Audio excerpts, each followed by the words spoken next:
T20 world కప్కు భారత జట్టు ప్రకటన. అనుకోని మార్పులు, అనూహ్య చేర్పులతో టీ20 వరల్డ్ కప్కు భారత్ జట్టును ప్రకటించింది బీసీసీఐ. ఈ జట్టుకు సూర్యకుమార్ యాదవ్ కెప్టెన్గా, అక్షర్ పటేల్ వైస్ కెప్టెన్గా వ్యవహరించనున్నారు. శుభమన్ గిల్ మాత్రం జట్టులో వైస్ కెప్టెన్తో పాటు చోటును కూడా కోల్పోయాడు. అలాగే యశస్వి జైస్వాల్ను కూడా ఎంపిక చేయలేదు.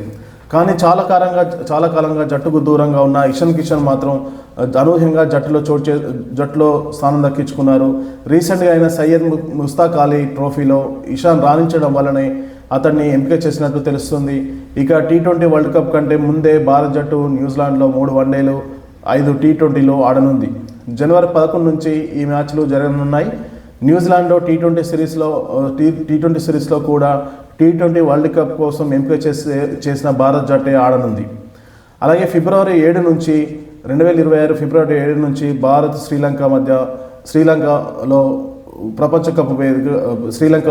కప్ మ్యాచ్ జరగనున్నాయి. వచ్చే ఏడాది ఫిబ్రవరి 7 టీ20 వరల్డ్ కప్ జరగనుంది. ఈ మెగా టోర్నీ భారత్, శ్రీలంక దేశాలు ఆతిథ్యం ఇస్తున్నాయి. మార్చి 8న ఫైనల్ మ్యాచ్ జరుగుతుంది. భారత్ గ్రూప్ స్టేజ్లో తన తొలి మ్యాచ్ని ఫిబ్రవరి 7న యూఎస్ఏతో ఆడనుంది. ఫిబ్రవరి 12న మ్యాచ్ నమీబియాతో జరిగింది. ఫిబ్రవరి 15న కొలంబోలోని ప్రేమ్దాస్ స్టేడియం వేదికగా టీమిండియా, పాకిస్తాన్లు తలపడుతున్నాయి. అనంతరం ఫిబ్రవరి 18న నెదర్లాండ్స్తో టీమిండియా పోటీ పడుతుంది.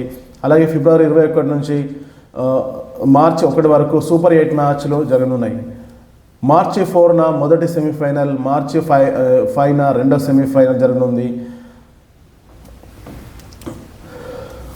అలాగే భారత్ జట్టు చూస్తుంటే అభిషేక్ శర్మ, సూర్యకుమార్ యాదవ్, సంజు శాంసన్, తిలక్ వర్మ, హార్దిక్ పాండ్యా, శివం దుబే, అక్షర్ పటేల్, రింకు సింగ్, బూమ్రా, హర్షదీప్ సింగ్, హర్షిత్ రాణా, వాషింగ్టన్ సుందర్, ఇషాన్ కిషన్, కుల్దీప్ యాదవ్, వరుణ్ చక్రవర్తితో కూడిన భారత జట్టు ఈ టీ20 వరల్డ్ కప్లో పాల్గొననుంది.